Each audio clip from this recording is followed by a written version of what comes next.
I used to laugh at the idea of love at first sight until I saw her. Just one glance across a crowded wedding reception, and everything I thought I knew unraveled. One dance. That's all it took to shake the foundation of the life I'd built, billions in wealth, a family legacy carved in stone, and a world where every move was measured. And yet, I found myself willing to risk it all for someone I had just met. Have you ever felt the ground shift beneath you in a single moment? Because I did. And if you're curious how a stranger in a burgundy dress shattered the walls of a billionaire's carefully guarded heart, stay with me.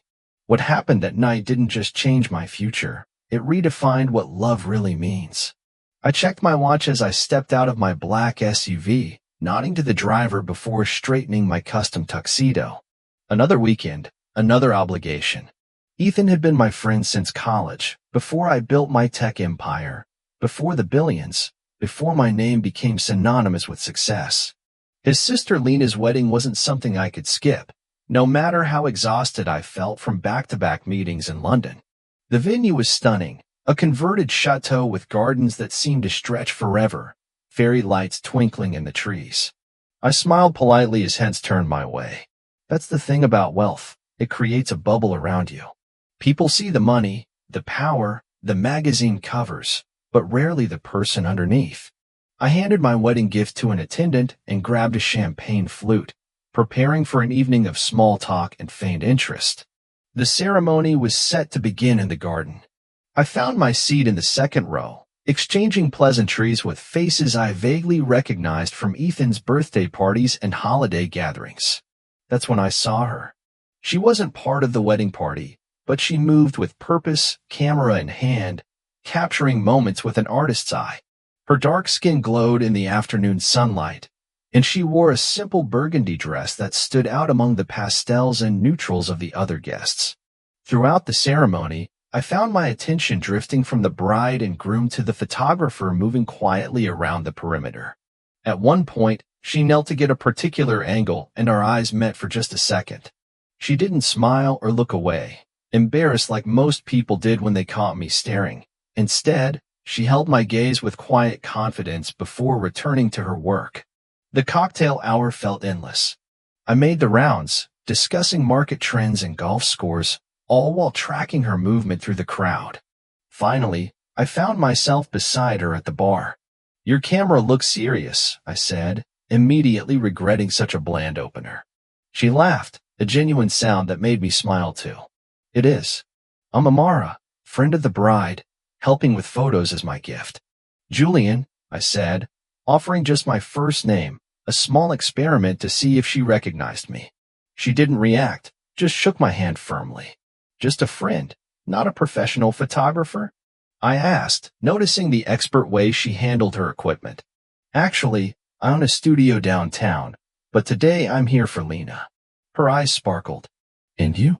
Friend of the bride or groom?" "The groom's friend from college. Ethan and I go way back." When dinner began, I was disappointed to find her seated across the room, but fate intervened during the dancing. The DJ called for everyone to join the floor, and suddenly she was there, laughing as Ethan's grandmother pulled her into the circle. I'm not sure what made me do it. I never dance at these events, but I found myself walking toward her, extending my hand. When she took it, something electric passed between us. We moved together like we'd been dancing for years, no words, just music and movement, and something I hadn't felt in years, genuine connection. "I never dance at weddings," I admitted when the song ended. "Neither do I," she smiled. Guess we both made an exception tonight. I couldn't bring myself to leave her side after that dance. As the night progressed, I found excuses to stay in Amara's orbit, offering to help carry her equipment, bringing her drinks, anything to hear more of her laugh. There was something refreshing about her directness. When I mentioned my recent acquisition of a tech startup, she asked thoughtful questions about the employees' futures rather than the price tag. She wasn't performing the familiar dance of impressed reactions I'd grown accustomed to. "So you're that Julian?" she finally said as we sat at an abandoned table, the reception winding down. "I thought you looked familiar." I braced myself for the shift, the subtle change in demeanor people couldn't help once they connected me to my net worth. Instead, She shrugged and continued telling me about her latest photography project documenting urban gardens. The relief I felt was immediate and profound. When the night ended, I found myself uncharacteristically nervous, phone in hand. "I'd like to see you again," I said simply. No grand gestures, no impressive offers, just the truth. She hesitated only briefly before taking my phone and typing in her number. "I'm free Wednesday evening," she said. "But fair warning, I don't do five-star restaurants for first dates." That Wednesday, I met Amara at a small cafe tucked between a bookstore and a vintage record shop. I traded my usual tailored suit for jeans and a sweater, feeling strangely vulnerable without my typical armor. She arrived in a yellow sundress, camera bag slung over her shoulder, having come straight from a shoot. "This place makes the best chai in the city," she explained, leading me inside where mismatched furniture and local art created an atmosphere nothing like the sterile luxury I typically frequented. She was right about the chai and about how much more you notice when you're not distracted by unnecessary opulence. The next morning, I had my assistant arrange for a delivery of wild flowers to her studio. Not roses or orchids, but meadow flowers that reminded me of her unassuming beauty. I included a handwritten note, something I hadn't done in years. Her thank you came as a photograph, the flowers arranged on her windowsill, sunlight streaming through. No words needed. As days turned into weeks, I found myself consulting my calendar more often, rescheduling meetings that conflicted with our increasingly frequent evenings together. My mother called twice, reminding me about Camille, the venture capitalist's daughter she'd been hoping I'd connect with. Each time, I changed the subject, unwilling to explain what I didn't fully understand myself. Everything changed on a perfectly ordinary night. We'd spent the evening walking through the city park, talking about everything and nothing, when a light rain began to fall. We ducked under the gazebo near the lake. Amara's face, illuminated by the park lights, held such openness that something inside me broke free. I kissed her there, raindrops falling around us, her hands gently framing my face. For the first time in my adult life, I wasn't thinking about stock prices or board meetings or family expectations. I was simply present, heart pounding, feeling truly alive in the arms of a woman who saw me. Not my wealth, not my status, just me. Weeks with Amara stretched into months, and I discovered parts of myself I'd long forgotten existed. One Tuesday night, instead of attending the charity gala I'd RSVP'd to, I found myself in her small apartment kitchen, laughing as we attempted to make pasta from scratch. Flour dusted her cheeks, and tomato sauce bubbled on the stove, filling the space with a homey aroma I'd never experienced in my sterile penthouse with its rarely used professional kitchen. "You're hopeless at rolling dough," she teased, coming behind me to guide my hands. The simple intimacy of her touch meant more than any business victory I'd ever achieved. Our worlds were colliding in beautiful, unexpected ways. I took her to the Contemporary Art Museum's private showing, watching her engage with the artists, not as a billionaire's date, but as a fellow creative, discussing techniques and inspiration with genuine interest.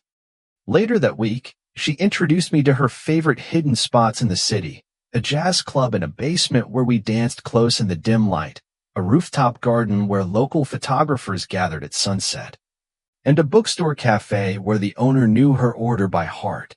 "You know you're different when you're here," she observed one evening, her fingers intertwined with mine as we walked along the river.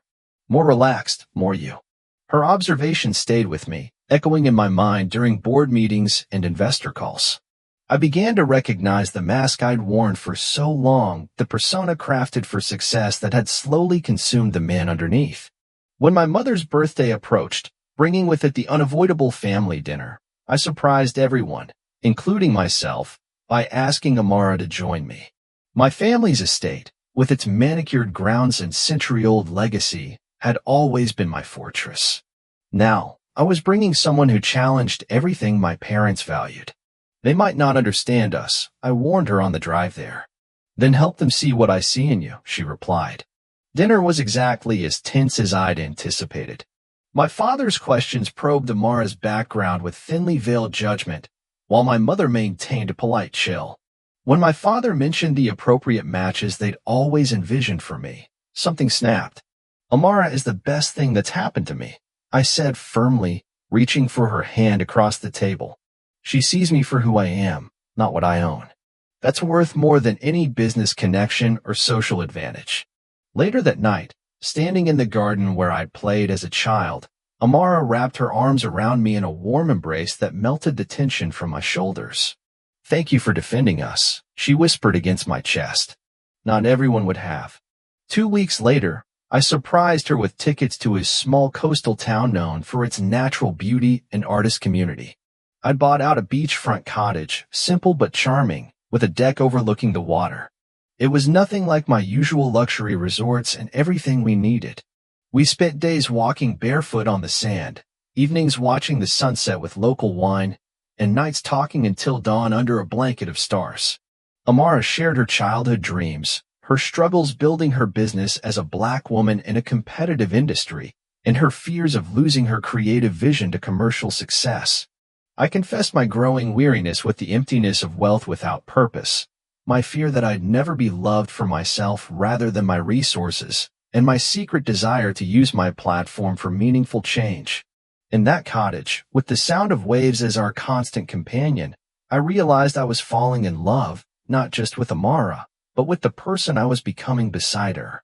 Reality crashed back into our world the moment we returned from our beach getaway. A photo of us walking hand in hand along the shore had somehow made its way to a gossip site. My phone exploded with notifications, and Amara's photography studio website crashed from sudden traffic. The headline was predictably sensationalist. Billionaire bachelor Julian finds love with unknown Black photographer. At first, we laughed it off, but then came the whispers. My executive assistant forwarded emails from concerned board members questioning my recent distractions. At a charity event, I overheard someone wondering if Amara was strategic in her choice of boyfriend. Even Ethan, who had been supportive, asked if things were getting serious, with a tone that suggested caution. The breaking point came during a private dinner with Richard, my longest-standing business partner. As we discussed our upcoming expansion, he leaned in with practiced concern. "This photographer of yours," he said casually, swirling his bourbon, "quite the social climber, isn't she? From unknown to dating one of the richest men in the country. You might want to have legal draw up some protection for your assets." Something cold settled in my chest. "She doesn't care about my money," I replied stiffly. Richard's knowing smile pierced me. "They all say that until the ring is on the finger." That night, I made the mistake of keeping my distance when Amara called, letting doubt creep into the space between us. When we finally met for coffee 2 days later, she immediately sensed something had changed. "You're believing them, aren't you?" she asked quietly, I searching mine. "After everything we've shared, you still wonder if I'm with you for your money." I couldn't find the right words to bridge the sudden chasm between us. My silence was answer enough. She placed her house key, the one I'd given her just weeks before, on the table and walked away, dignity intact but heart visibly shattered. 3 miserable days passed. I moved through meetings like a ghost, unable to focus on anything but the empty space where Amara had been. On the 4th morning, I stood at my floor-to-ceiling windows overlooking the city and finally saw clearly what I'd almost thrown away. What was all this worth? The empire, the influence, the wealth, if it cost me the one person who made me feel truly alive? I called Amara's closest friend, an art curator she'd introduced me to 2 months ago, and explained my plan. A week later, I stood nervously in an empty gallery space that I rented, surrounded by blown-up photographs, not just any images, but Amara's work, specially selected from exhibitions she'd been trying to get into prestigious galleries for years. When she walked through the door, confused by her friend's insistence that she come see a potential venue, her expression shifted from surprise to understanding. "You did this?" she asked, voice barely above a whisper as she took in her photographs displayed professionally, spotlighted with potential buyers and critics mingling in the background. "Your talent deserves to be seen," I said simply. But more importantly, I was wrong. So wrong to let anyone make me doubt what we have. I stepped closer, risking everything on what my heart knew to be true. I love you, Amara, not for who you might be or what others think of us, but for exactly who you are. Her eyes filled with tears, but she stood her ground. I need to know that you'll fight for us every day, not just when it's convenient. I will, I promised, reaching for her hands. Because nothing in my life has ever felt as right as loving you. When she stepped into my embrace, I felt the pieces of my world slide back into place. In that moment, holding her close, I knew with absolute certainty that I'd found something worth more than all my billions, a love that was real, challenging, and completely unexpected. They say when you stop looking for love, that's exactly when it finds you. I never expected to find my heart's match at my best friend's sister's wedding. I certainly never imagined falling for someone so removed from my usual circles, someone who would challenge everything I thought I knew about success and happiness. Our journey hasn't been easy. We still face raised eyebrows and whispered comments. My family is slowly coming around, though my mother still occasionally mentions eligible socialites at family dinners, much to Amar's amusement. Her world has had to adjust too. Her art now commands higher prices, bringing both opportunities and accusations of selling out. But every morning when I wake up beside her, watching the sunrise paint patterns across her skin, I'm reminded of what truly matters, not the opinions of others, not the expectations that come with wealth and status, but the courage to recognize real love when it appears, even if it arrives in the most unexpected package. Today, Amara runs her expanded photography studio, while I've restructured my companies to focus more on social impact. We travel often, sometimes to glamorous events, sometimes to remote villages where her camera documents stories that need telling. We're building something together that's bigger than either of us could have created alone. There are love stories that don't begin with destiny, but with a single unexpected moment that shifts the course of a life. The story of Julian, a billionaire living amid fame, family pressure, and the relentless spotlight of the media, meeting Amara, a modest black photographer, is proof of that truth. True love doesn't stem from perfect circumstances, but from the courage to choose the one who makes us feel truly ourselves.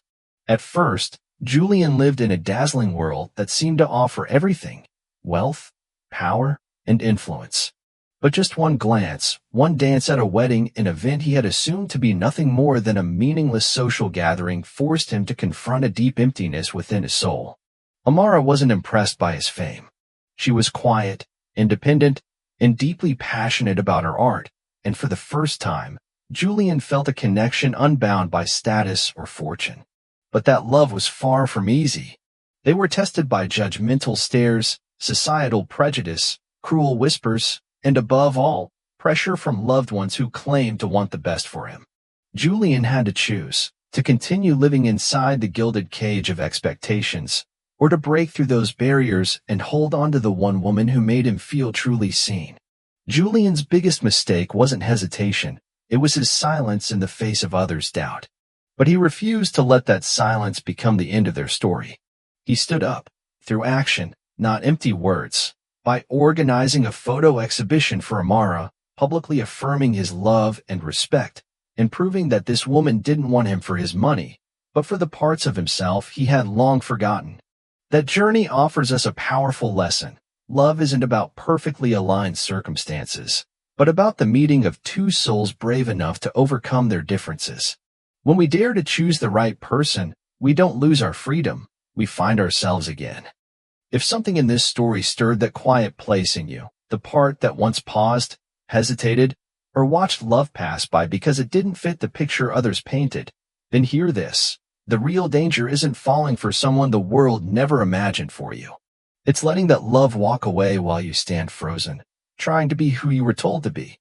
We only get one shot at this life, and it's far too fleeting, far too sacred, to waste it living by rules written for someone else's comfort. So next time you're in a crowded room, or even just waiting in line, passing a stranger on the street, slow down. Look closer. Because sometimes, everything you've been searching for is hiding in the eyes of someone you nearly overlooked. And if this story found its way to your heart, don't let it end here. Share it with someone who needs the reminder that love doesn't wait for permission, it waits for courage. And if you're ready to stop waiting and start writing your own story, hit that subscribe button, because the next one could be yours.